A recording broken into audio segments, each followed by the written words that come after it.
Hello, everyone. This is Chanel here back at Chachi's Book Corner. I hope you all had a fantastic weekend. Remember to take care of yourself so you can be the best versions you can be. Unfortunately, we are towards the end of our book series review on The Charlie Method by Elle Kennedy. But I am thrilled to announce that we'll be starting on our book reviews coming soon to this channel. In the meanwhile, while I eagerly read these new amazing books, I'll be revisiting some of my old books from the past. So I know you guys are in for a great treat. If this is your first time on the channel, I highly recommend checking out my previous reviews. In this one, we'll be discussing chapters 36 to 35 of the Charlie Method. Let's get started. When I was reading this section of the book, I noticed how jam packed it was because I had a strong feeling that the conclusion to this book will be epic, and my gut is usually right. We see Charlotte and the boys eagerly escaping their personal challenges, so they decided to attend a small little rave during the holidays. If you recall, Ava, Charlotte's older sister, was told by Charlotte that she found her biological brother through the internet because she just wanted to know more about her family. However, she just worried that her family might react differently, and Ava wants Charlotte to tell them about it. However, Charlotte does not feel comfortable in doing so. Meanwhile, Charlotte's older biological brother, Harrison, is harboring negative feelings towards his adoptive family, which really affects Charlotte's mood and very hesitant to spend time with her own family in the holidays. Of course, one of the boys, Beckett, is struggling with intimate issues because of his long term girlfriend's infidelity. Recognizing that they need to escape from the real world, they attended a rave where Charlotte expresses her desires to try new things and to loosen up. The men set up some ground rules for her, especially this is her first time, and they honored her request to be in a relaxed environment where she can have some fun. And Charlotte was impressed by their attentiveness and willingness to accommodate her preferences. Their actions empathizes the importance of mutual respect and understanding in their relationship. After the rave, they decided to spend in a hotel for the night and spend the evening and the morning together, intensifying their physical connection. After the holidays, Charlotte realizes that they never really discussed on being exclusive since their last encounterment.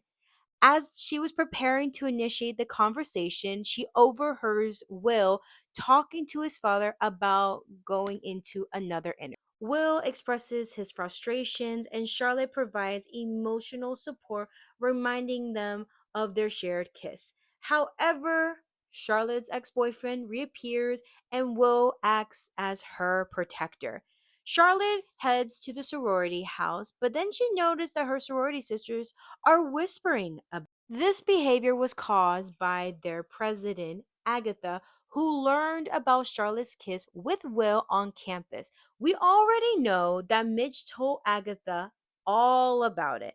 Agatha accuses Charlotte of damaging the house reputation and believes that a lady should not ever be engaged in that behavior. Charlotte clarifies that the kiss was consensual and did not lead to any sexual activity, which Charlotte confronts Agatha, which is a significant milestone in her personal growth. She emerges more assertive and empowered and embodies the qualities that the boys really valued in the first place. Feeling more confident, Charlotte visits Will and Beckett. She explains the situation with Will, who was the only one at the house, and he is proud of her standing up for herself and feeling like a total badass. Charlotte even asked Will if they were exclusive, and Will confirms that they all are in a committed relationship. She is just so happy that they decided to have some fun together, and that is when Beckett enters the picture. The dynamic between these three are very engaging, characterized by their playful banter and their mutual respect.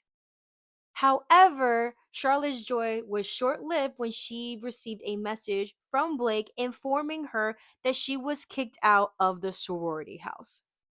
Gigi, Diana, Blake, and Charlotte found themselves in the diner where Blake finally had the courage to explain the reasoning behind her sorority expulsion. It all started with a football related incident orchestrated by Isaac Grant, Blake's biggest crush, but also had the biggest crush on her. He caused a chaotic mess at the sorority house, repeatedly disregarding Blake's repeated pleas to stop, and now her family is involved trying to get her back into the sorority while Blake decided to stay with her friends until the whole situation is resolved. During the conversation, the girls noticed some really cute written notes in Charlotte's purse. They all initially thought that they were from Will, but in reality, they were from Beckett. The gesture he made for Charlotte was deeply moved, and it inspired me because I wanted to have something like that. Like, seriously, like, really? You are lucky.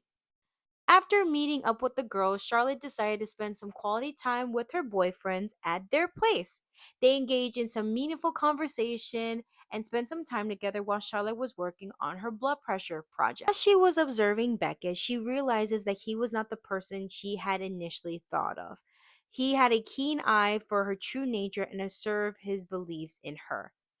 Charlotte was very intrigued but wanted to know what he really thought.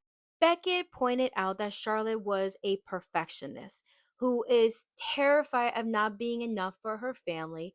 This fear drove to push herself excessively and thrive for perfection. He believed that one single slip up could really destroy her family's love for her, and Charlotte has been living two separate lives known as Charlotte's mode. For so long, it had been taking a toll on her that she struggled to relax and really showed her true self to everyone.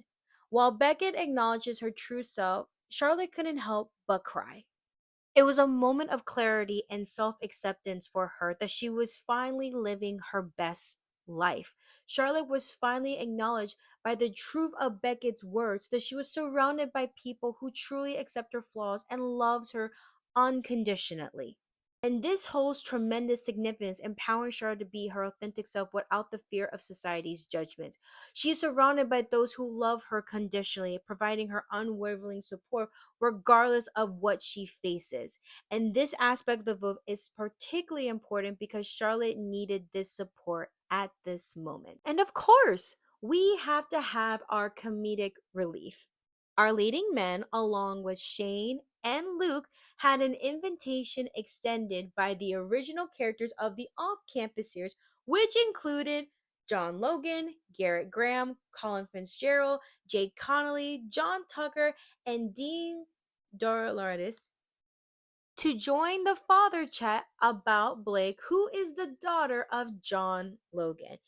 They are overprotective of John's daughter Blake, which serves as a comic relief, and I must like the complexities of the soap narrative of this book we have right now. I really thought it was very cute that they were very, very, very protective of their daughter, their niece, and their family member in this situation. And now we are at the gala where Charlotte had Will as her date, but Beckett was nowhere to be found. He was actually at home. Charlotte introduced Will to her mother, but Will noticed that Charlotte has been really thinking about Beckett and told it was okay to check up on him. So Charlotte went outside and called Beckett to see how he was doing overall. Meanwhile, Mitch overheard the conversation. Mitch interpreted this as Charlotte being a floozy and said a lot of rude things about her, describing her actions going on between two men. And this incident serves as a compelling example on the hypocrisy of dating. When men engage in multiple relationships with women, it's often perceived as normal. While if women do the exact same thing, it's considered to be scandalous.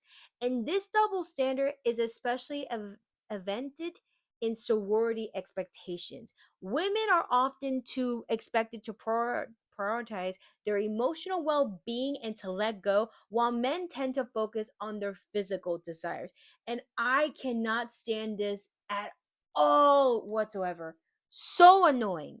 Ew. Of course, mom to the rescue. Charlotte's mother noticed the situation and wanted to make sure that Charlotte was okay. Confesses her feelings towards Mitch, and her mother agrees with her.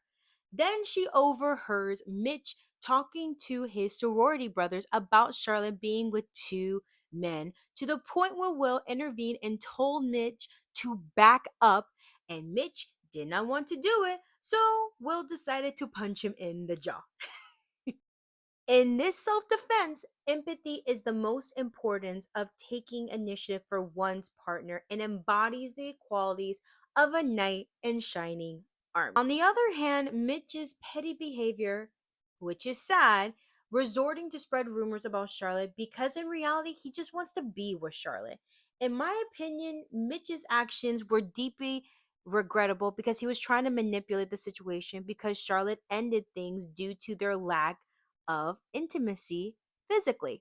This unfolding drama is causing Charlotte's life spiraling out of control. Instead of spending the night at her sorority house, she decided to join with the boys. The first time, everything that she's feeling, her family, her future, her relationship with both men, caused her tremendous amount of stress and anxiety. She cried it all out, and her emotions erupted like an active volcano. It was really heartbreaking to witness her bottling her feelings after everything that she went through. Fortunately, both men provided her with emotional support and the reassurance that she needed. Their presence and their declaration of love for each other were the beacon of hope in her darkest hour. It was the moment of vulnerability and honesty that was truly heartwarming. The fact that they chose to keep the relationship a secret between the three of them underscores their commitment to privacy and their desire to preserve their bond. It was a testament of their love and their trust, and it reminded me that sometimes that the most profound connections are those remaining hidden from society's prying eyes. In my opinion, and this is especially true for polyamorous relationships, like one described like this, it's commendable that they're openly expressing their feelings and emotions, especially at a critical time for all three of them. And both men's actions of caring for Charlotte were truly unremarkable, or remarkable in my eyes. However, there was a minor flaw that dismissed the overall impact of Beckett's decisions to leave the room, and he didn't want to be involved in the aftermath of their time together. So Charlotte's questioning of his sudden absence, revealing his sudden fear for emotional intimacy after his previous relationship, which was due to cheating, and that fear left him hesitant to engage in future relationships. But Charlotte's presence in his life began to stir some feelings of his love for her. However, he was very hesitant to take that chance due to the trauma of his past relationship. From Beckett's perspective, I completely understand why he felt this way. When you feel like you have found the love of your life and you vision your life together, including moving in, going to college, building a life together with marriage, and potentially having a family, can be difficult to accept that those plans no longer exist with that person. And the laws of relationships that can leave you questioning whether you still have the same feelings for a different person, and this internal conflict is understandable, especially since Beckett is still emotionally hurt from his past relationship and unable to show Charlotte how he truly feels for her. In contrast, I really appreciate that Charlotte opens her heart and really expresses her willingness to give him a chance to express how he feels. And Beckett acknowledges his intention to try to open up his heart and to give this relationship a fighting chance. Notably, the most significant individuals in the main characters' lives, Beckett's father and Charlotte's best friend Faith, were told the truth that Charlotte, Will, and Beckett are in a polyamorous relationship with each other, and they are all indeed. Beckett's father was very concerned given by his past relationship and needed some time to his space and time before committing to someone. Charlotte shared the same situation with Faith, who was confused but generally happy for her. However, Faith was openly honest with her and asked, "Did you even discuss on long term goals with these men?" And Charlotte said that they never really discussed on that because she would never imagine herself being in this situation in the first place. But Faith encourages her to really start thinking about these things because these things do matter, especially now that Charlotte admitted her love for both Will and for Beckett. But now, in recent developments, Will receive a challenging job opportunity that is going against his father's wishes. And this job opportunity will define his father's authority for the first time in his life. The book has been incredibly engaging and entertaining, especially that we're nearing towards the book's conclusion. I'm really eagerly participating in learning more of the outcome, but I'm mostly interested in others' point of view, especially regarding the relationship between Charlotte, Will, and Beckett. And that is all for today. If you enjoyed this video, please take a like and leave a comment down below. If you appreciate my content, I kindly request that you follow me and enable all notifications for all of my upcoming videos. I can't wait to see you all next Sunday. Thank you all so much. I hope you all have an incredible week. Have a good one, guys.